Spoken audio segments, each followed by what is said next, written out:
pudieron entender, pueden ver otra vez la clase, preguntarme sobre la clase, etcétera. Y como les dije, no pueden prender su audio si es que no entendieron una cosa, si es que quiere que repite o algo. ¿Se me escucha bien?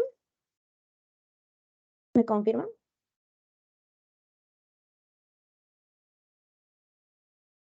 Chicos, usted apaga mí. Sí, ahora sí se te escucha. Se escucha. Excelente. Entonces empezamos, chicos, con farmacodinamia, ¿no? Farmacodinamia, nuestra teoría nos dice que es el estudio de los efectos bioquímicos, celulares, fisiológicos de los fármacos y su mecanismo de acción. ¿No? Habíamos visto en la clase pasada que farmacocinética es todo lo que nuestro cuerpo le hace al fármaco, ¿no? Absorbe, distribuye, metaboliza y lo elimina el fármaco. Entre la distribución y el metabolismo, pues hay una fase en donde tiene mucho que ver la farmacodinamia, que es donde el fármaco llega, ¿no? Se distribuye y llega a su sitio y hace la acción farmacológica, ¿no? Lo que se quiere con el fármaco. ¿Y cómo hace eso? Hace efectos bioquímicos, ¿no? Cambia la química de la célula, cambia la fisiología del tejido celular, ¿no? Haciendo el mecanismo de acción. ¿Y cuál es el primer paso del mecanismo de acción? Es unirse a sus receptores, ¿no? Cada fármaco tiene su receptor. Generalmente hay fármacos que actúan sin un receptor, pero generalmente todos los fármacos se ha creado, se ha estructurado para que se una a un receptor específico en nuestro cuerpo. Y la mayoría de cantidad de fármacos va a tener su receptor en las proteínas de la membrana plasmática. Acabo de decir que el mecanismo de acción de un fármaco se traduce, ¿no? Con cambios bioquímicos, fisiológicos, celulares. Entonces, ¿en dónde está el receptor de estos fármacos?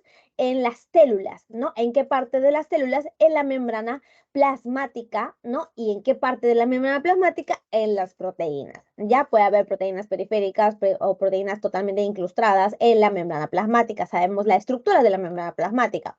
Doble capa lipídica y bueno, hay muchas proteínas incrustadas acá que funcionan de varias formas, ¿no? Como transportadores, como enzimas, como, etcétera, como canales iónicos, ¿no? Los fármacos, ¿no? Hacen efecto en estos receptores que están hechas de proteínas de la membrana plasmática, lo que le acabo de decir. Hay algunos fármacos, como siempre hay excepciones, en medicina siempre va a haber excepciones, y hay algunos fármacos que no tienen receptor acá en la membrana plasmática, sino tienen en otro lugar de la célula.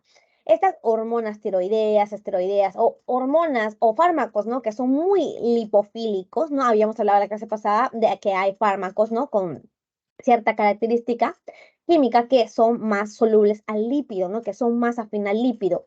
Eh, ¿No? Y todos esos fármacos que son más afines al lípido van a pasar a esta membrana plasmática que tiene doble capa lipídica. ¿No? ¿Y qué hace? Va a unirse a los receptores que están dentro de la célula, ¿no? Cerca del núcleo, y formando factores de transcripción, como pueden ver acá. Ya, este es un fármaco, ¿no? La hormona pasa directamente por la membrana plasmática, que es lípidos, ¿no? Pasa libremente porque es lipofílico y se une a su receptor que está dentro de la célula. Una vez unido a su receptor que está dentro del citoplasma, ¿no? De la célula, entonces se convierte en un factor de transcripción y hace acción directamente modificando la transcripción de los genes de la célula. Entonces ya una vez formando, ¿no? Factor de transcripción, pues va a poder cambiar la transcripción, va a generar más ARN mensajeros, ¿no? Genera proteínas a partir de esto, ¿no? Esta célula va a generar más proteínas, entonces ya se ve el cambio celular, el cambio fisiológico de esta célula, ¿no? Que quiso obtener el fármaco. Entonces, otros puntos que se puede ver la acción farmacológica, ¿no? Puede ser enzimas, canales iónicos, transportadores, ¿no? Pueden ver que varios tipos de proteínas tenemos en la membrana plasmática y cada uno de estos pueden ser, ¿no? Un receptor en donde el fármaco hace su acción farmacológica. Entonces, un ejemplo, ¿no? básico, que lo van a ver todo el ciclo, ¿no? Es el receptor nicotínico, ¿no? ¿Cómo está conformado este receptor nicotínico? Está conformado por 4 tipos de subunidades, ¿no? Se une en la subunidad, el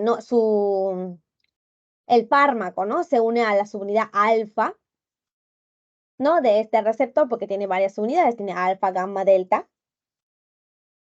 Y este receptor, pues, es un tipo de canal iónico, ya es un canal iónico que deja pasar el sodio, ya el receptor nicotínico es un canal de sodio, acuérdense, funciona como un canal de sodio y deja pasar el sodio adentro de la célula, ¿entienden? Entonces, ¿qué es la acción farmacológica? La acción farmacológica es la acetilcolina, que es el fármaco, se une a la subunidad alfa, abre el canal iónico y deja pasar el sodio. Esa es su acción farmacológica de la acetilcolina.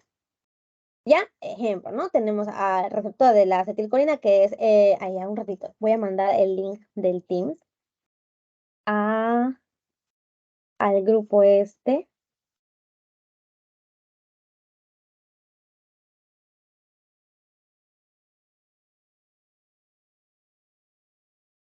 Ya, siempre me olvido. 10, no, ¿qué hora es? 11 AM. Ya. Entonces, estábamos hablando de que es un ejemplo de un receptor, ¿no? Y se ven así, o sea, son poritos chiquititos, están en toda la célula, en toda la superficie de la membrana celular, un montón acá. No, se encuentra más en el esqueleto muscular, ¿no? Entre las neuronas motoras, justamente en la placa neuromuscular, ¿no? Pueden anotar eso, placa neuromuscular. Y pueden ver, ¿no? Acá tenemos el nervio que está irrigando, ¿no? Al músculo, o puede ser otro nervio también. Acá tenemos el espacio sináptico. La acetilcolina viene, ¿no? Se genera dentro del nervio, se libera, ¿no? En este espacio sináptico y se une a su receptor. ¿Qué receptor se une la acetilcolina? El receptor nicotínico. ¿Qué es un receptor nicotínico? Un canal iónico. Acuérdense de los términos. Entonces, cada fármaco va a tener un receptor especial, ¿no? Y la relación entre un fármaco y un receptor va a ser igual a la llave y a su cerradura, o sea, tienen que encajar perfectamente, ¿no? El fármaco a su receptor para que pueda hacer su acción farmacológica. Y acá tenemos otro ejemplo de otro tipo de receptores que son los receptores adrenérgicos. También es uno de los receptores que van a verlo en todo el ciclo. Por eso es que los menciono de una vez ahora. Como les dije, este tema se combina bastante con otros temas. Por eso es que les menciono ya de una vez estos receptores que lo van a ver en las siguientes clases. Entonces, como el nombre lo dice, ¿no? Receptor adrenérgico. Entonces, ¿quién se va a unir a este receptor? Adrenalina, noradrenalina, dopamina, ¿no? Las catecolaminas, Ya, ¿de dónde están las catecolaminas endógenas de nuestro cuerpo? No los fármacos, no adrenalina, sino nuestra adrenalina de nuestro cuerpo sale de la glándula suprarrenal. No sabemos acá, en la médula sale las catecolaminas. Y todas estas catecolaminas pues tienen casi la misma estructura, ¿no? Tienen la estructura catecol O, ¿no? Entonces se parece mucho, entonces se une a su mismo receptor. De diferente manera, o sea, con diferente afinidad, ¿no? Con diferente magnetismo, pero se une. Por eso le llamamos a todos estos receptores adrenérgicos. Y tenemos dos grupos grandes, receptores alfa y receptores beta. Cada día se va a encontrar más receptores, pero acá en la teoría son los únicos que se mencionan, por eso les menciono esto. Entonces, los receptores alfa tenemos dos, alfa 1, alfa 2. Receptores beta también, beta 1, beta 2, beta 3. ¿Ya? Y pueden ver, ¿no? Que dependiendo del fármaco en qué receptor se va a unir, pues hace una totalmente diferente su acción farmacológica. Si se une al alfa 1, al receptor alfa 1, ¿en qué órgano está acá? En los vasos sanguíneos. Este receptor se encuentra en las células de los músculos lisos, anoten todo eso, se encuentran en las células de los músculos lisos de los vasos sanguíneos. Y si la adrenalina, digamos, no se une a este receptor, ¿qué genera? ¿Qué acción farmacológica genera? Vasoconstricción, ¿ya? Vasoconstricción. Con todo un mecanismo, ¿ya? De cambios intracelulares, ¿no? Se genera eso, se genera lo otro, se genera más proteínas y se contrae el músculo. En el útero, ¿qué hace? Contracción del útero. En el ojo, ¿qué hace? Midriasis, ¿no? La pupila se va a dilatar bastante. En el hígado genera glucogenólisis, ¿no? Liberando bastante glucosa, ¿no? Glucosa. Ya. Nos saltamos, ¿no? Para hacer comparación con el receptor alfa 1, lo contrario va a ser el receptor beta 2.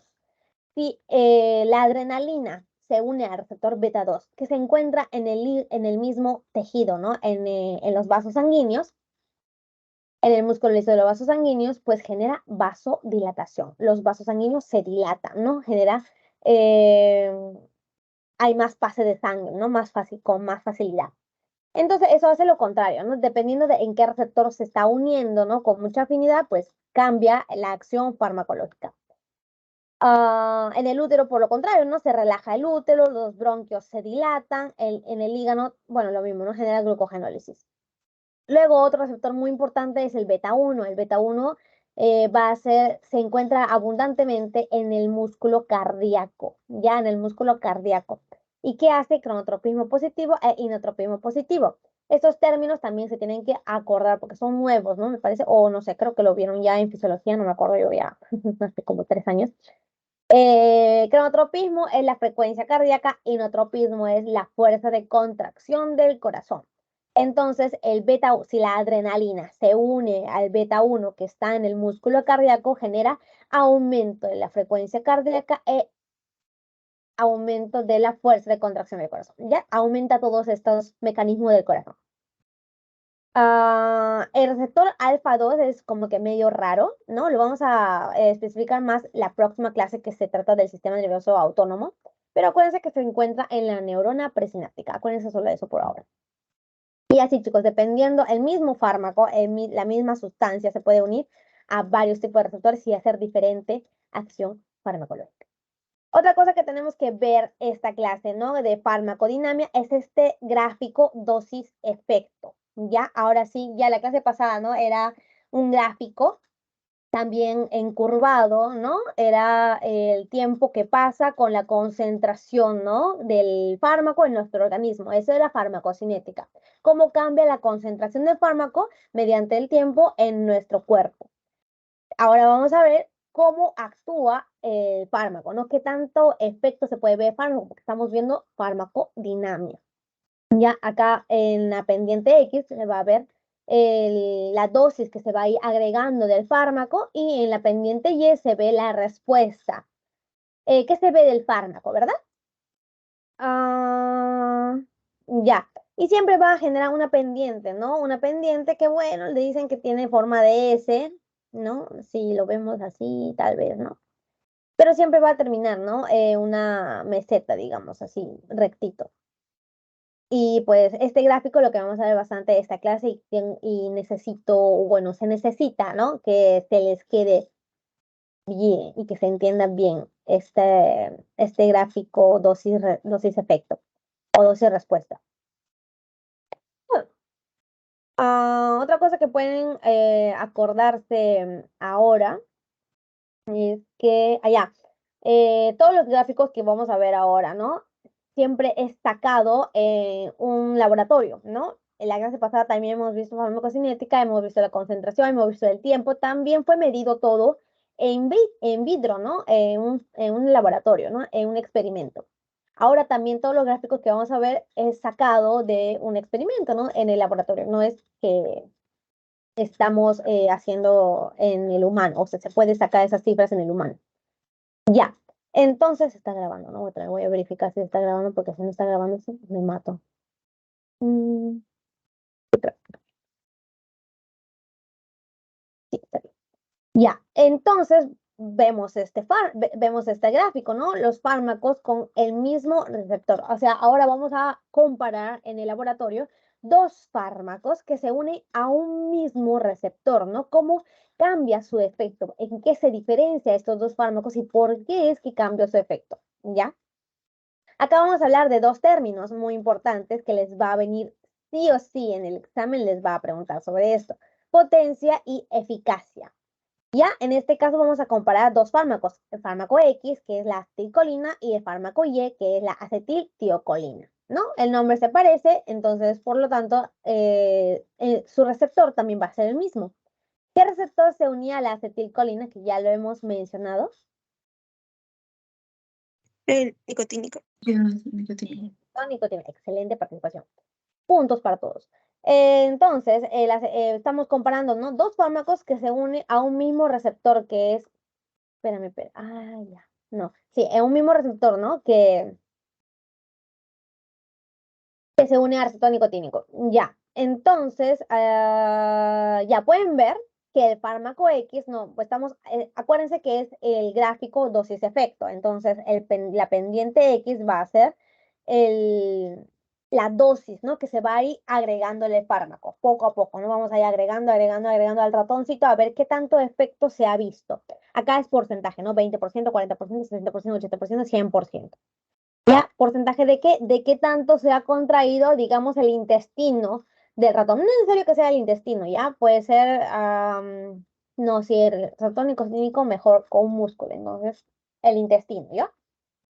¿Qué tanto se ha contraído el intestino? ¿Un 20%, un 40%, un 60%, un 80% o un 100%? Así se mide, ¿no? El efecto del fármaco. Entonces vamos a ver el fármaco X. La acetilcolina se agrega 10 miligramos, 20 miligramos, 30 miligramos, 40 miligramos, 50 miligramos y se contrayó el 50% del intestino, ¿no? De los ratoncitos. Entonces, a esto le llamamos concentración efectiva 50, que a 50 de los ratoncitos se le ha contraído el intestino. ¿Ya? Seguimos agregando las dosis, 60, 80, 90, ya, 100 miligramos y llegó a su efecto máximo, que es el 100%. Ya, de acá, ya aunque añadas más fármaco, ya llegó a su meseta, no va a aumentar su efecto porque ya llegó al 100%, ¿no? A 100 de los ratoncitos que estaba experimentando, se vio el efecto, ¿ya? Y recién a los 100 miligramos. El fármaco Y, por lo contrario, estamos agregando 10, 20, 30, 40, 50, todavía no se ve nada de efecto, tiene cero efecto todavía. Luego vemos, agregamos no más, 60, 70, 80, 90, 100 miligramos y recién va a contraer en los 50 de los ratoncitos que se estaba, al 50%, ¿no? De los ratoncitos que se estaba experimentando, se contrae sus intestinos. Entonces va a ser 100 miligramos, ¿no? La concentración efectiva 50 de este fármaco, ¿ok? El fármaco Y. O sea, pueden notar, ¿no? Que se necesita mucho más dosis en el caso del fármaco Y para que se contraiga los intestinos. Seguimos agregando, ¿no? 110, 120, 130, ya, 150 y llega recién a su efecto máximo. ¿Cuál tiene más potencia? ¿Fármaco X o fármaco Y? Por lo que les he explicado. El fármaco X. El fármaco X con menos dosis llegó a su efecto máximo, ¿no? Entonces el fármaco X, por deducción, se sabe que tiene más potencia, efecto máximo. No, acá se traduce la potencia de un fármaco como la afinidad hacia su receptor. Anote, potencia igual a afinidad. Estamos hablando qué tan afín es nuestro fármaco a este receptor, porque el receptor es el mismo, ahí no cambia, su estructura, el sitio no cambia. Estamos investigando, ¿no? ¿Cuál fármaco tiene mayor afinidad? Y eso se traduce como la potencia del fármaco. ¿Correcto, chicos? Entonces ya sabemos que es la potencia. Es la afinidad del fármaco al unirse al receptor. ¿Ya qué tan afín es? Okay. Segundo término, la eficacia. ¿Ya? Entonces, ¿qué es la eficacia? Lo mismo, ¿no? Acabamos de decir que se va a ir agregando un poquito más, poco a poco la dosis. Acá 50, acá 100 y acá ya 150 miligramos. El fármaco X es la acetilcolina y ahora el fármaco Y va a ser la butilcolina. O sea, va a tener diferentes gráficos, como pueden ver. Son diferentes fármacos. El fármaco X, la acetilcolina, lo mismo, ¿no? Ya 50 miligramos, 100 miligramos, ya.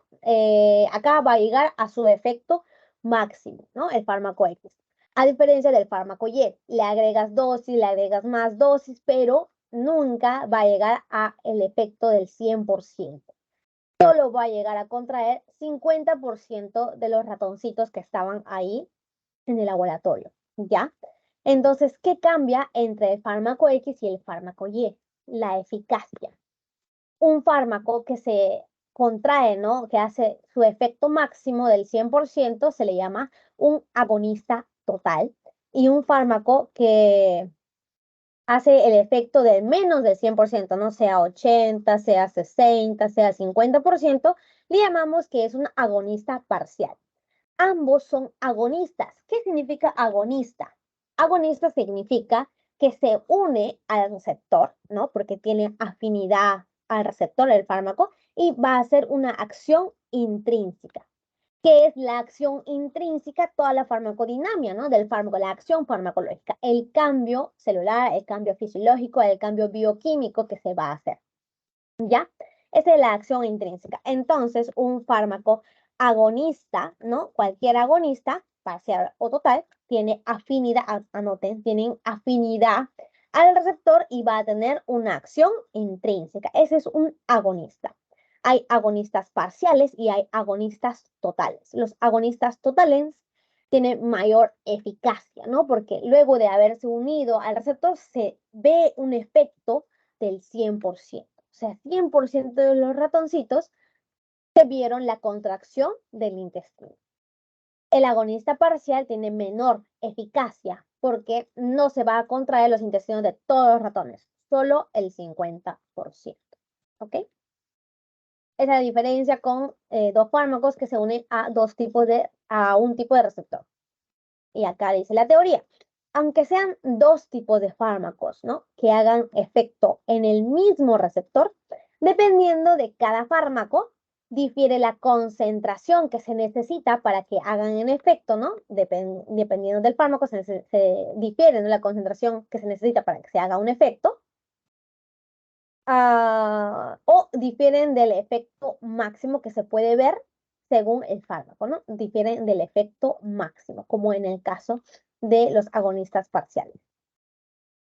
Ya, así que acuérdense de estos dos términos, ¿ya? La potencia es la afinidad, o sea, que tanto se puede unir al receptor. La eficacia ya está viendo, ¿no? Luego de haberse unido al receptor del fármaco, qué tanto efecto intrínseco se puede ver, ¿ya? Y acá vamos a hablar de los antagonistas. Ya sabemos qué es un agonista de un fármaco. Un fármaco agonista ya sabemos que es alguien que se une al receptor y hace una acción intrínseca. ¿Qué es un antagonista? El antagonista se une al receptor por la afinidad, pero no tiene actividad intrínseca. Esa es la diferencia con el antagonista. Simplemente bloquea, ¿no? Al agonista, la acción del agonista. En este caso hablamos de los fármacos antagonistas competitivos. O sea, ¿qué significa? Que compite el sitio de acción con el agonista. ¿Ya? El agonista tenía su sitio de acción, digamos, si este es su receptor nicotínico, pues acá tenía su receptor, su sitio de acción en la subunidad alfa. El antagonista competitivo, el fármaco antagonista competitivo, pues molestoso, ¿no? O sea, se une justo en el sitio de acción del agonista para que bloquear, ¿no? El efecto del agonista. El agonista y el antagonista compiten por el mismo lugar de unión al receptor. Es un antagonismo reversible al aumentar la dosis del agonista, ¿ya? O sea, en el experimento se añadió el agonista, se añadió una dosis de antagonista y cuando tú aumentas la cantidad del agonista, pues el efecto, ¿no? del antagonista se vio reducida. Un ejemplo, ¿no? Noradrenalina, que es el agonista total, y la fentolamina, que es el antagonista de la noradrenalina.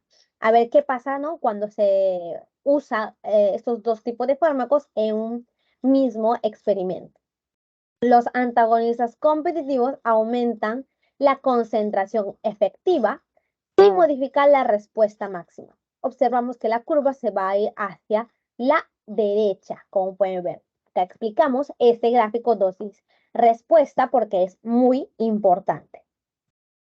Habíamos dicho, ¿no? La dosis efectiva 50, que significaba es la dosis efectiva en donde 50% de los ratoncitos que se está experimentando se vio el efecto.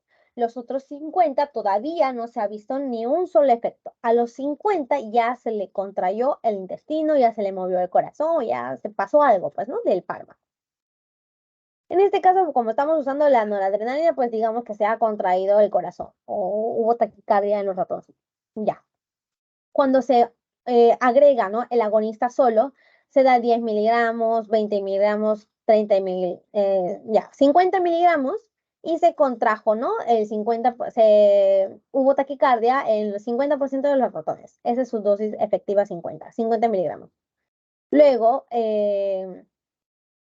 ya, 100 miligramos se vio el efecto máximo, ¿no? De este agonista de la adrenalina, no la adrenalina, perdón, en este caso, del experimento. Ya, ahora vamos a ver el efecto del antagonista, a ver cómo cambia el experimento cuando le agregas al agonista, a la noradrenalina, la fentolamina, que es el antagonista competitivo. Agonista dosis 1 y le agregamos, no, perdón, el agonista más dosis 1 de antagonista, ¿no? Una dosis de antagonista, a ver qué pasa. La dosis del agonista pues se va a ver en el eje X, ¿ya? Ya simplemente le agregamos, digamos, 10 miligramos de antagonista, a ver qué pasa. Entonces tú le agregas 10, 20, 30, 50 miligramos, no pasa nada porque el antagonista está compitiendo, ¿no?, con el sitio de acción, entonces no se va a ver el efecto farmacológico del agonista, porque el agonista ya no se va a poder unir a su sitio de acción por culpa del antagonista competitivo. Entonces le agregamos más dosis, 100 miligramos, ¿no? 70, 80, 90, 100 miligramos. Se vio un poquito de efecto, ¿no? Se está viendo ya recién el efecto del agonista, porque la cantidad del agonista está ganándole al antagonista, porque el antagonista solo tiene 10 miligramos. Seguimos añadiéndolo, ¿no? 150 miligramos, se vio recién la dosis efectiva 50. Recién se ve en 50% de los ratoncitos taquicardia.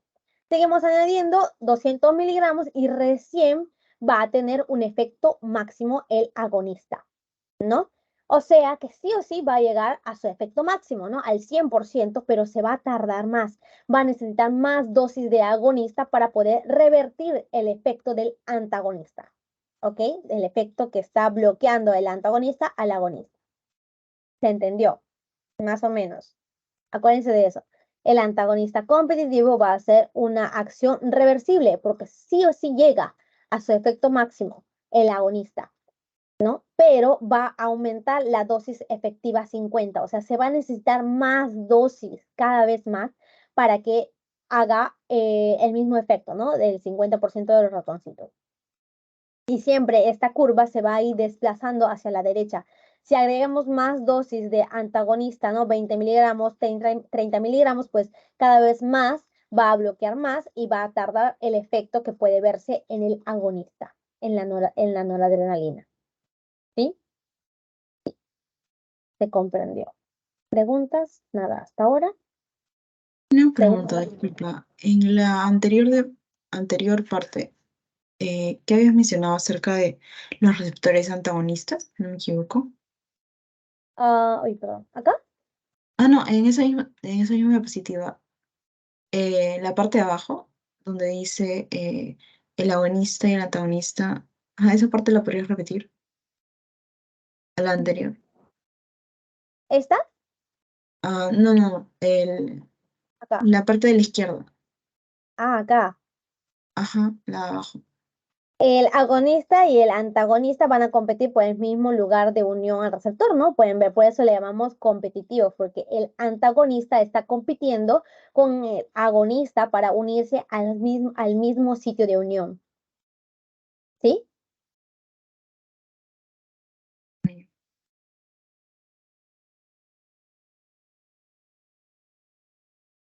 ¿Sí? ¿Se entendió más o menos? Micaela. Sí. Ya. Y en el Y del es, costado, en el del ajá, costado es lo que mencionaste, ¿verdad? ajá, es lo mismo, es reversible al aumentar la dosis del agonista. Si aumentamos la dosis del agonista, pues el efecto del antagonista que estaba bloqueándolo es reversible, porque ya es como si no estuviera el antagonista porque hay demasiado agonista. La cosa es aumentar su dosis del agonista. ¿Sí? ¿Más o menos?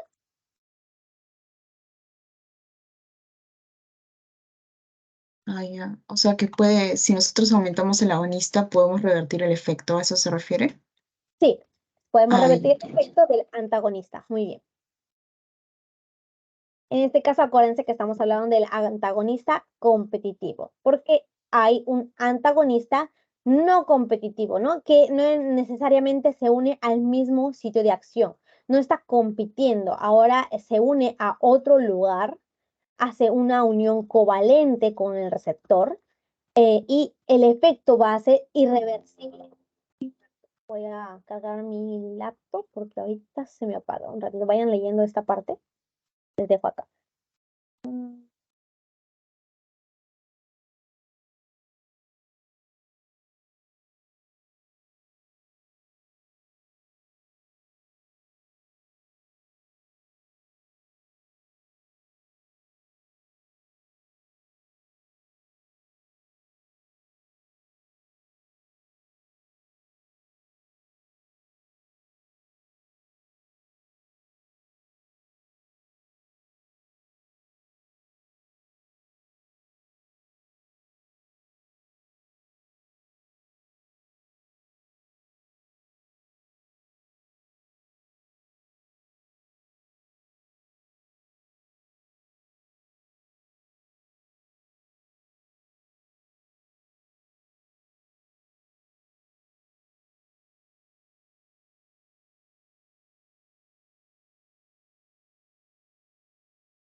Ya, ahora sí no se me va a apagar. Entonces, como acá nos dice, ¿no? El antagonista, el fármaco antagonista competitivo va a ser una unión covalente, o sea, una unión más fuerte químicamente con el receptor. Se une a un diferente lugar del agonista, ¿ya? Disminuye los receptores disponibles para el agonista, en este caso la adrenalina, o sea, en sí disminuye la cantidad de receptores porque lo desactiva el receptor. ¿Ya? No es que compita con el sitio de unión, sino simplemente desactiva, se une en otro lado, en otro sitio del receptor y lo desactiva totalmente. Entonces va a ser una acción irreversible porque ya no va a tener dónde se pueda unir el agonista. El agonista va a perder sus receptores, digamos, ¿no? Entonces, ¿qué va a hacer? Va a disminuir la eficacia. A diferencia del antagonista competitivo, el antagonista competitivo es una acción, un antagonismo reversible, ¿no? Cuando se aumenta la dosis del agonista.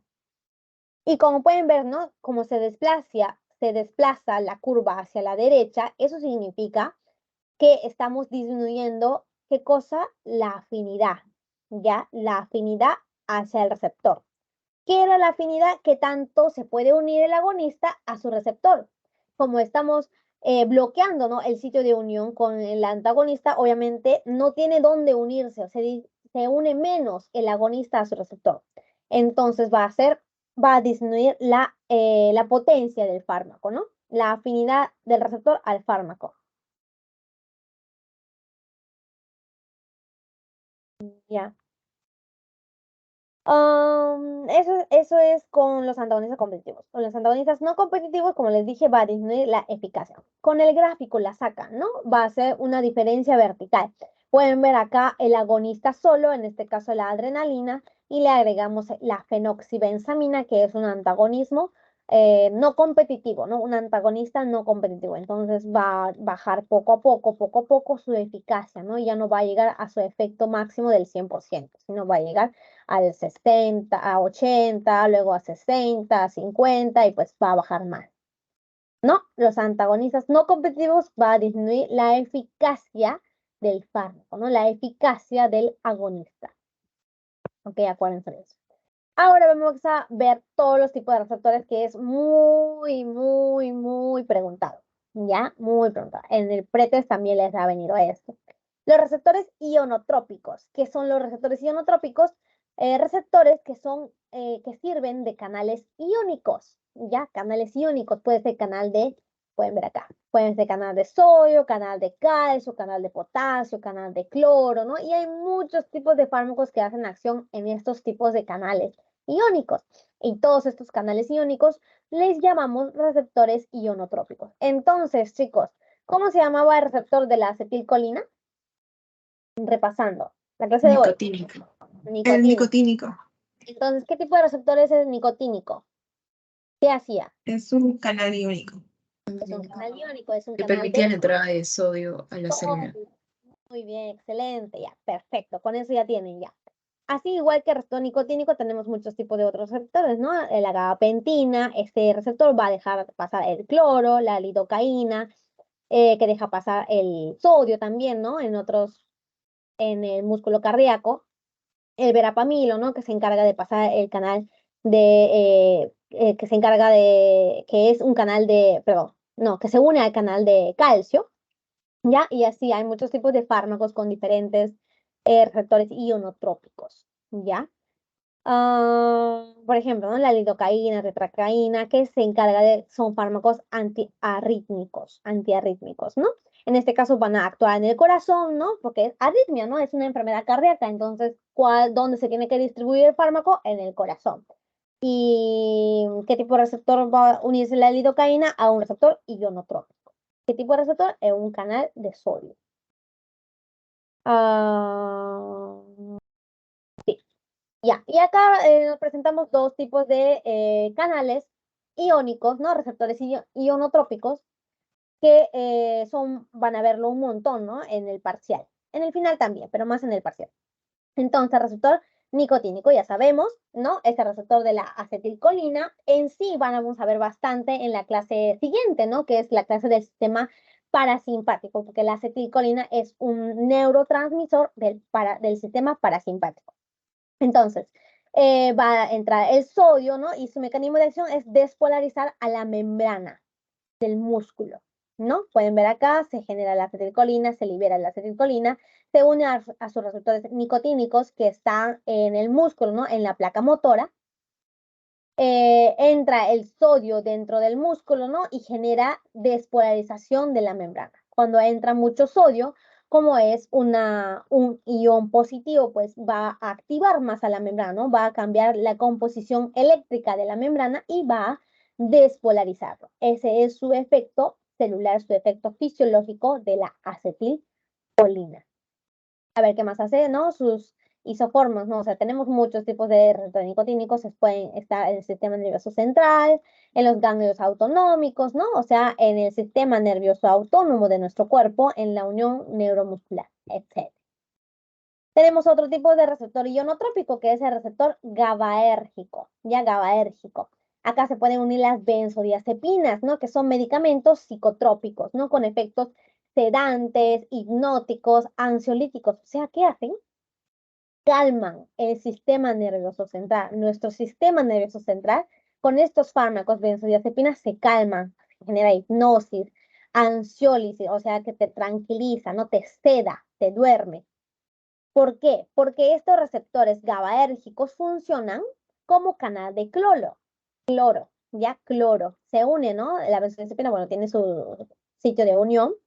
El neurotransmisor endógeno es el GABA, por eso el receptor se llama receptor GABAérgico, ¿no? Y la función es ser canal iónico del cloro, deja pasar el cloro. Y como el cloro es un ion negativo, ¿no? A diferencia del sodio, es un ion negativo, la conformación eléctrica de la membrana plasmática va a ser más negativo. O sea, de lo que era negativo normal, va a ser más negativo. Entonces, la membrana plasmática se va a hiperpolarizar. Así se le llama cuando hay mucha negatividad, ¿ya? Se hiperpolariza.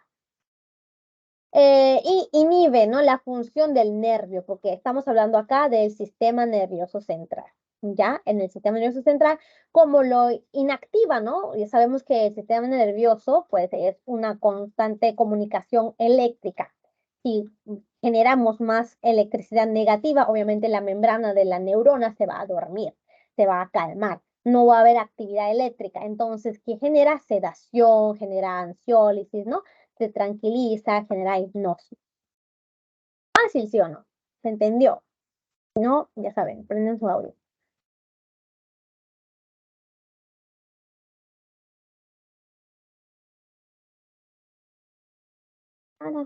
Ya. Siguiente. Tenemos otros tipos de receptores, ¿no? Estos dos tipos de receptores ionotrópicos y metabotrópicos son los más preguntados y los más abundantes en nuestro cuerpo. Entonces, acá, segundo grupo, receptores metabotrópicos. La conformación estructura, ¿no? Estructural de los receptores metabotrópicos, pues son estos. Está el receptor, está el transductor y está el amplificador. Todo esto en conjunto va a conformar un receptor metabotrópico, ¿no? Tienes estas tres partes. Acá tenemos un ejemplo de un receptor de glucagón, ¿no? Que es una hormona hiperglucémica, o sea que te aumenta el azúcar en la sangre. Ya, el glucagón se va a unir a su receptor del glucagón. El receptor del glucagón, ¿no? Va a estar conformado por su transductor, ¿no? Que es una proteína G. En este caso es una proteína G. La proteína G tiene subunidades, alfa, beta, gamma. Entonces, la subunidad S es la que se libera, entonces actúa en el amplificador, que en este caso es la adenisiclasa. La adenisiclasa es una enzima, ¿no? Convierte el ATP en AMP cíclico, ¿ya? En AMP cíclico. Entonces, ¿qué pasa? ¿Qué pasa? ¿Qué pasa? ¿Qué pasa? Todo esto, ¿no? Va a ser un receptor metabotrópico. Y pues, la actividad intrínseca, ¿no? Uy, Dios mío. Ay, Dios, se mueve. Ayuda. Y a la actividad, uy, qué raro. Ya no me deja. Ya. La actividad intrínseca, ¿no? De un fármaco pues se basa, ¿no? En los cambios celulares que pasan dentro de la célula. En los receptores ionotrópicos era dejar pasar iones, ¿no? Positivos, negativos, etcétera. En este caso, pues va a hacer toda esta cascada, ¿no? De vía de transmisión dentro de la célula, ¿no? Para que cambie la conformación de la célula. En este caso se aumenta, ¿no? Bastante el AMP cíclico dentro de la célula y el AMP cíclico tiene capacidad de fosforilizar, ¿no? A ciertas proteínas. En este caso se activa la proteína quinasa A, ¿no? La proteína quinasa A se fosforila, se activa y pues hace más cascada y la proteína quinasa A también fosforila a otras proteínas y así cambia dentro de la célula, ¿no? Algunas cosas. Y esa es la actividad que hace el fármaco a través de estos receptores metabotrópicos. Y tenemos varios tipos de receptores metabotrópicos, ¿no? El receptor adrenérgico que ya hemos mencionado, ¿no? Todos los receptores adrenérgicos, alfa 1, alfa 2, no, beta 1, beta 2, beta 3, todos son receptores metabotrópicos. ¿Y quién se unía a estos receptores metabotrópicos, chicos? Al receptor adrenérgico.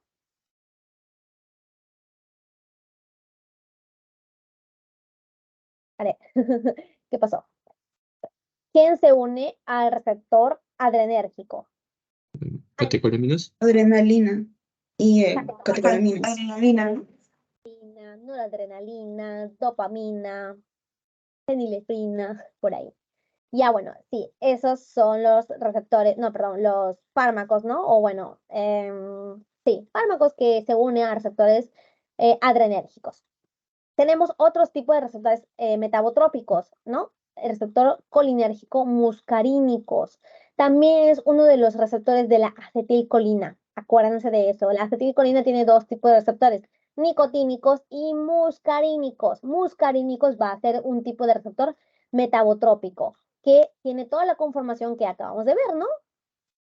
Acá está.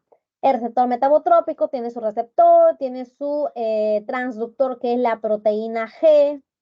No veo la proteína G. Bueno, todo esto es la proteína G, ¿no? Que tiene su subunidad alfa, beta, gamma. La subunidad alfa es la que se activa, la que se libera, ¿no?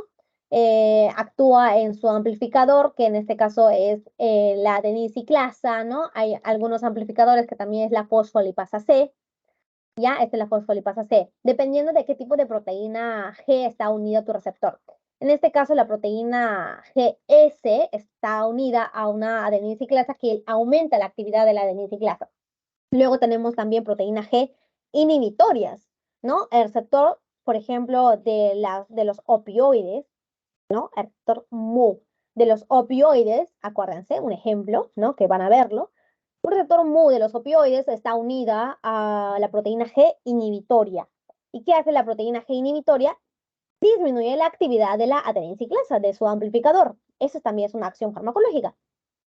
¿Y qué pasa cuando disminuye la adenosiclasa? Pues ya no va a haber toda la cascada, ¿no? Como que inhibe a la célula. Y esa es una de las acciones de los opioides para disminuir nuestro dolor a nivel del sistema nervioso central. ¿Qué más? La proteína GQ, porque también existe proteína GQ. ¿Qué hace? Su amplificador va a ser diferente. Ya no va a ser adenosiclasa, sino va a ser fosfolipasa C. ¿Ya? Y por ejemplo, ¿no? El receptor beta de los adrenérgicos, el receptor beta adrenérgico, por ejemplo, el beta 1, pues tiene proteína G estimuladora, GS, aumenta la adenosiclasa. El receptor alfa 2, ¿no? Alfa 2 que habíamos dicho que está en la neurona presináptica, ¿no? Está unida a la proteína G inhibitoria. El receptor alfa 1 adrenérgico, ¿no? El que estaba en los vasos sanguíneos, ¿se acuerdan? Ese sí va a tener su receptor GQ, ¿ok? GQ. Y su amplificador va a ser la fosfolipasa C. Y así, chicos. ¿Qué más? ¿Qué más? ¿Qué más? ¿Qué más? ¿Qué más? ¿Qué más? ¿Qué más? Las prostaglandinas, leucotrienos también se puede unir a proteínas G. O sea, tienen sus receptores metabotrópicos. Pero sí, lo más característico van a ser estos dos, ¿no? Los receptores adrenérgicos y el receptor muscarínico, ¿no? Del sistema nervioso parasimpático. A estos receptores, ¿no? Se puede unir la dobutamina, que son fármacos, ¿no? Acá les dejo este cuadrito, ¿no? Que es muy bueno, es del Goodman, siempre es del Goodman. Dobutamina, propanolol, ¿no? Son fármacos que se unen a receptores adrenérgicos. Son fármacos que lo vamos a ver todo el ciclo. Todos estos fármacos lo vamos a ver en el ciclo, así que no se preocupen. Atropina también es un fármaco que actúa en el sistema parasimpático y pues se une al receptor muscarínico, ¿no? Su receptor va a ser tipo metabotrópico. Mm, Bueno, todo lo que les dije, ¿no? Cuando un fármaco se une al receptor cambia de conformación y libera la subunidad alfa GTP, ¿o no? O alfa proteína, su subunidad alfa, ¿no? Este hará efecto en varios tipos de efectores y controla la cantidad de segundos mensajeros que están dentro de la célula. Y ahí está, todos los tipos de amplificadores que podemos tener. Adenosiclasa, fosfolipasa C, fosfolipasa A2. Y acá está, ¿no? Un ejemplo. Las vías de señalización que ocurre cuando se activa el receptor alfa 1. Habíamos dicho que el receptor alfa 1 adrenérgico se encuentra en qué sitios, en qué lugares de nuestro cuerpo. Receptor alfa 1, lo que ya hemos mencionado. Vasos Los sanguíneos. vasos sanguíneos, en el ¿Qué más? útero, ojo, hígado. Ojo, hígado, sí, en realidad en muchos sitios, ¿no? Pero uno de los que hemos mencionado hoy, pues fueron esos. El más importante que quiero que se acuerden, vaso sanguíneo. ¿Y qué hacía en el vaso sanguíneo? Vasoconstricción. Vasoconstricción, entonces disminuía la luz, ¿no? Del vaso sanguíneo, habría más presión, ¿no? De la sangre al momento de pasar los vasos sanguíneos. Ya. Entonces, ¿qué ocurre? Ustedes en farmacología les pide que sepan, ¿no? Estos mecanismos, aunque sea en breve, ¿no? ¿Qué ocurre dentro de la célula? El agonista se une al receptor alfa 1, ¿no? Y va a tener la proteína GQ, ¿no? El alfa 1 va a tener su proteína GQ, que va a actuar, ¿no? En el amplificador fosfolipasa C, ¿verdad? En la fosfolipasa C, ¿qué hace? Va a dividir la fosfatidinoinositol 4,5-difosfato, ¿no? Que es su acción de la fosfolipasa C, que es una enzima, pues, ¿no? Se genera inositol 3-fosfato 1,4,5 y este es el que va a actuar en el sarcoplasma de los músculos lisos, ¿no? Acuérdense, estamos acá dentro del músculo liso, estamos viendo cómo actúa en el músculo liso del vaso sanguíneo. ¿Qué más hace? El inositol 3-fosfato retrae el calcio del almacén de la célula del calcio, ¿no?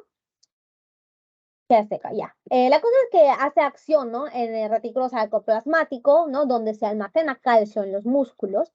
El calcio se libera, el calcio se va a unir, ¿no? Con una proteína que se llama calmodulina, ¿no? Lo van a ver en las prácticas, creo, no sé, no me acuerdo. Se une con la calmodulina, ¿no? Es una proteína que está dentro de los músculos que es muy afín al calcio. Se une con el calcio, genera su unidad. Y pues esta va a actuar en la cadena miosina ligera quinasa, que es MLCK, cadena ligera miosina quinasa, ¿ya? Ese es su nombre, cadena ligera miosina quinasa. Y pues va a activar a la miosina. Esto va a activar a la miosina. ¿Y qué se necesita para que se contraiga el músculo liso? Que la miosina y la actina se unen, ¿no? Y hagan el puente cruzado y se contraiga el músculo. Y eso es lo que va a hacer al final. Se activa la miosina y se contraen los músculos lisos, ¿no? En el músculo liso el que se va a activar es la miosina, ¿no? No la actina. En el músculo estriado, en el músculo esquelético, el que se va a activar es la actina, pues, ¿no? Eso ya es biología, creo que hemos visto. Ya, pues chicos, esos son los dos receptores más importantes que tienen que tener en cuenta, ¿no? Receptores metabotrópicos, receptores nicotínicos, o perdón, receptores ionotrópicos, perdón, ¿no? Son dos tipos de receptores que vamos a mencionarlo hoy más a profundidad. Y pues aprovechando, dime. Sí, perdón. Oh, tenía una pregunta. Lo que pasa es que no a escuchar bien respecto a las proteínas G inhibitorias. Nos Ya. comentaste algo, o sea, lo que ocurría cuando no se activaba la adenilciclasa. Ajá, ajá, ajá. Ya, exacto. O sea, la proteína G, tenemos muchos tipos de proteína G. ¿Ya? El receptor puede estar unido a la proteína G estimuladora, que tiene el alfa S, puede estar unida a la proteína G inhibitoria, que es el alfa I, y que tiene su subunidad alfa I, y la proteína GQ, ¿no? Entonces, la proteína G estimuladora va a estimular la adenisiclasa, ¿no? Entonces, su acción va a ser aumentar AMP cíclico. En este caso es el segundo mensajero de esa cascada, ¿ya? El AMP cíclico. Pero si el receptor, por ejemplo, los receptores de los opioides, ¿no? Tienen acoplados a la proteína G inhibitoria, ¿ya? Su acción de la proteína G inhibitoria es inhibir lo que estaba moviéndose un poquito la adenisiclasa, pues lo para. Dice, no, no trabajes más, no hagas nada. La adenisiclasa ya no trabaja, entonces no se va a generar AMP cíclico y se va a detener toda la cascada que estaba haciendo la célula, ¿no? De forma normal. Se detiene toda la cascada. Y en el caso de los opioides, ese es el mecanismo para interrumpir, ¿no? La transmisión del dolor que sentimos nosotros a nivel del sistema nervioso central, ¿ya? Eso lo vamos a ver la última teoría, la sexta teoría de los opioides, pero les adelanto eso, ¿no? Que existen proteínas G inhibitorias que en lugar de activar más a la adenisiclasa, pues lo inhibe, ¿ya? Y ya no va a haber generación de AMP cíclico. Disminuye la generación de segundos mensajeros. Está bien, gracias. Ya, excelente. Ya, esos son los dos tipos de receptores que quiero que se tengan en cuenta, como les dije, ¿no? Acá tenemos la proteína GQ, ¿no? Que tiene otro tipo de amplificador. Y acá pues tenemos otros tipos de receptores, que no son muy mencionados y no son muy frecuentes, digamos. Receptores con función enzimática, ¿no? Eso también va a ser un tipo de receptores, ¿no? Transmembrana que están incrustados en la membrana plasmática. Los receptores de tirosina sinasas, ¿no? Tirosina fosfatasa van a ser receptores enzimáticos, ¿no? En donde el receptor en sí, pues, tiene función de enzima, ¿no? Se une dos subunidades de receptor y como tiene función de enzima el mismo receptor, pues, cambia la conformación de las proteínas dentro de la célula y hace sus cascadas, ¿no? De cambio celular, ¿no? Acá se convierte en factor de transcripción y cambia la conformación genética, digamos, en este caso. ¿No? Activa los dominios citoplasmáticos de la tirosina sinasa, ¿no? Que es un tipo de eh, enzima, como el nombre lo dice, ¿no? Sinasa. ¿Qué más? Se activa la cascada de Ras-MAP quinasa y que conduce, ¿no? Aumenta la supervivencia celular, la proliferación celular, la diferenciación, transporte de glucosa, síntesis de glucógeno, etc. ¿No? Y pueden ver que bueno, acá ya se ha cortado en el gráfico, pero me parece que sí. Los ligandos fisiológicos, ¿no? Efecto de transductores y los fármacos. Entonces acá estamos hablando de los ligandos fisiológicos, ¿no? ¿Y qué son los ligandos fisiológicos? Oye, insulina, ¿no? Factores de crecimiento celulares, ¿no? Y por eso es que todo el efecto celular, ¿no? Se ve en la proliferación, ¿no? En transporte de la glucosa, ¿no? Porque la insulina, pues, eso hace, ¿no? Transporte de glucosa. etcétera. Tenemos otros receptores acoplados a enzimas, o sea, no es que el receptor en sí sea una enzima, sino que está acoplado dentro del citoplasma, ¿no? A una enzima. En este caso estamos hablando de la Janus quinasa, ¿no? Que se une con la proteína STAT y pues generando una regulación genética. En este caso tenemos como endógenos a las interleucinas, a las citocinas, ¿no?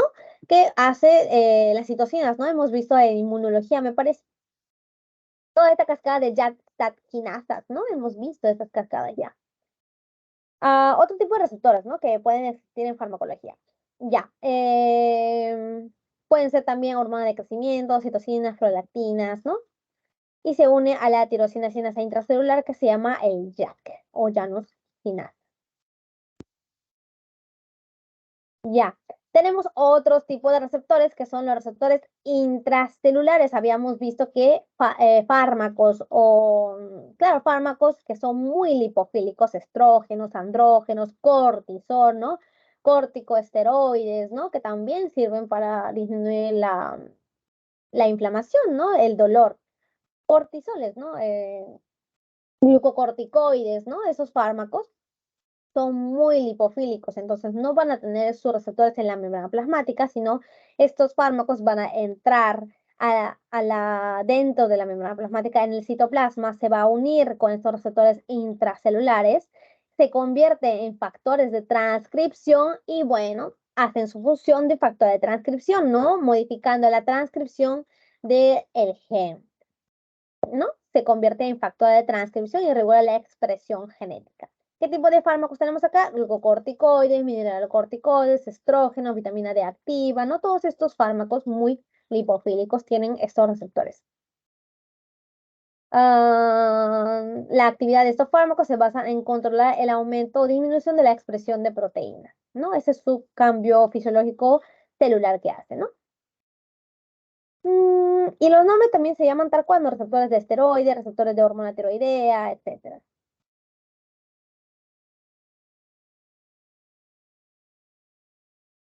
A ver, un ratito.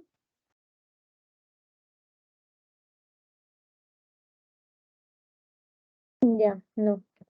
Ya, entonces cambiando de tema, ya sabemos todos los tipos de receptores que existen, ¿no? Y esto que hay más. Y como les dije, hay fármacos que no necesariamente actúa en un receptor, simplemente lo tomas, está ahí, cambia como que la osmolaridad de ciertos lugares en el riñón, etcétera, y hace orinar más, ¿no? No necesariamente siempre tienen un receptor, simplemente su existencia así cambia, ¿no? O, la fisiología de la célula o del tejido o del organismo. Ya. Ahora hablamos de otro tema, ¿no? Otros términos de farmacodinámica importantes. Relación entre la acción del fármaco y la dosis de administración, ¿no? Siempre tenemos que tener cuidado, ¿no? Con las dosis de fármaco. En las clases de farmacología, pues no vamos a especificarnos cuántas dosis darle al paciente, pero sí tener en cuenta que hay una dosis de fármaco en donde no se ve ningún efecto. Luego viene la dosis mínima efectiva, en donde recién se ve un poquito de efecto, ¿no? En los ratoncitos. Y llegamos a la dosis terapéutica, ¿no? Que es una dosis, dependiendo del fármaco, es una dosis, es amplio o es muy poco, ¿no? O sea, la dosis terapéutica, hasta llegar a la dosis mínima tóxica. Si una vez se llega a la dosis mínima tóxica, pues ya se ve efectos tóxicos, ¿no? Como el nombre lo dice. Dosis tóxica, luego se viene la dosis mínima letal, en donde ya se ve un ratoncito que se muere, que se empieza a morir. Y luego, pues ya la dosis letal, que obviamente no se les va a dar al paciente, ¿no? Pero sí es bueno saber, ¿no? Con cuántas dosis ya se mueren los pacientes. Entonces, nosotros vamos a usar, ¿no? El rango de fármaco de las dosis en la dosis terapéutica. Relación entre la acción del fármaco y la dosis de administración. Acá vamos a hablar del famoso índice terapéutico, que simplemente es un número que nos dice qué tan seguro es nuestro fármaco, ¿no? Ya está, ya los científicos se encargaron de hacer este índice para poder nosotros saber qué tan seguro es el fármaco, ¿no? Y comparar entre un fármaco y otro su índice terapéutico para ver cuál de ellos es mejor, pues, ¿no? Más seguro. Se refleja la seguridad relativa de un medicamento, se calcula a partir de la curva dosis-respuesta, ¿no? En estas curvas que ya hemos visto que eran muy importantes en estas clases. Y pues se obtiene estas curvas, obviamente, en experimentos animales, en laboratorio. Ya hemos visto, ¿no? En ratoncitos. Bueno, no hemos visto tal cual, pero lo hemos hablado. ¿Cómo se halla? Es una relación entre la división, ¿no? De la dosis letal 50 y la dosis efectiva 50. ¿Qué significaba dosis efectiva 50? Significaba, ¿no?, que en esta dosis del fármaco, a 50% de los ratones que se está experimentando, se ve el efecto, ¿ya? Se ve el efecto. Dosis letal 50, ¿qué significa? Que al 50% de los ratoncitos mató esa dosis, ¿ya? Acá digamos que sea 50 y acá ya 100 miligramos y este fármaco mata a 50% de los ratones. Acá ya empezó a matar, ¿no? A 20, 30, 40%, ¿no? De los ratones. Y acá ya 50% de los ratoncitos murieron, ¿no? Dosis letal 50. ¿Ya? Y pues se divide, ¿no? Esta dosis letal 50 entre esta dosis efectiva 50 y se saca el índice terapéutico. Entonces, como les dije, ¿no? Nos sirve para comparar entre un fármaco y otro y pues saber, ¿no? Cuál de ellos es mejor darle al paciente. Tenemos al fármaco A y el fármaco B. Habíamos dicho, este es el eje X, ¿no? Que es la dosis que le vamos a ir agregando del agonista. Y este es la eje Y, ¿no? Que se ve el efecto. Entonces, el fármaco A vamos a ir agregándole 10 miligramos, 20, 30, 50, ya 50 miligramos y tenemos su dosis efectiva 50. Seguimos agregando y pues ya llegó a su efecto máximo. Seguimos agregando y pues empiezan a morir ratoncitos a los 120 miligramos, digamos, ¿no? Empiezan a morir y acá llegamos a la dosis letal 50. O sea que a los 200 miligramos, 50% de los ratoncitos se murieron con el fármaco a diferencia del fármaco B. El fármaco B se va añadiendo 10, 20, 30, 50, 100 miligramos y llegó a su efecto, a su dosis efectiva 50. O sea que es un buen fármaco, ¿no? 100 miligramos y se ve su dosis efectiva 50. Se va agregando, llega a su efecto máximo, se va agregando. El efecto bueno farmacológico no va a subir, va a aumentar los efectos tóxicos, ¿no? Que se pueden ver en un fármaco. Vaya aumentando y empezamos con ya con 400 miligramos se ve un poquito de muerte, ¿no? En los ratones. Está ganando Arsenal. 2-0. Ah, sí, está poniendo tu audio. Se perdió. Brian, creo. Ya. Dime, Micaela, estás levantando la mano, creo. Sí, ¿se podrías repetir por favor lo del índice terapéutico? ¿Cuál era la fórmula? La fórmula es dividir la dosis letal 50 entre la dosis efectiva 50. ¿No? Y nos expresa qué tan seguro es el fármaco con ese número. Ahí te lo vamos a ver. Entonces, en este caso, ¿no? Con 400 miligramos llegamos a su dosis letal 50 del fármaco B. ¿Quién tiene más potencia, el fármaco A o el fármaco B? La potencia del fármaco.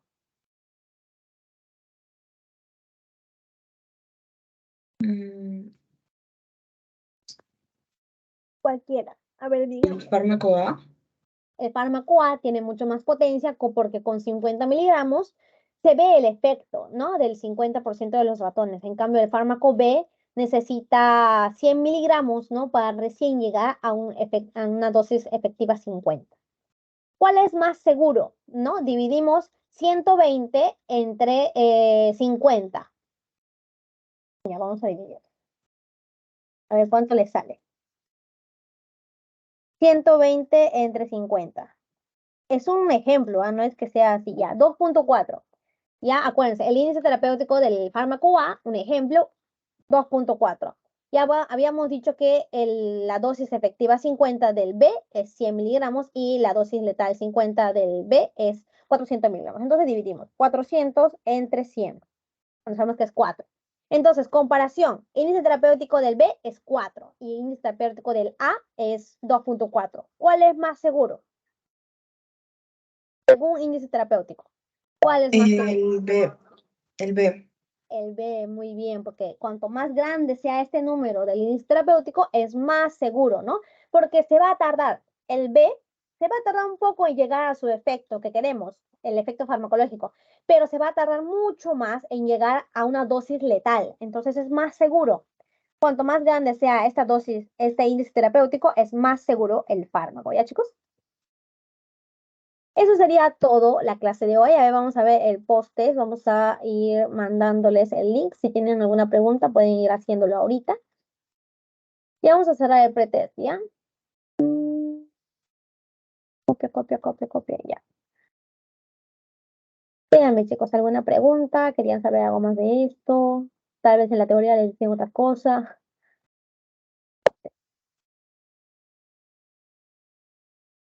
Díganme con confianza. Una pregunta.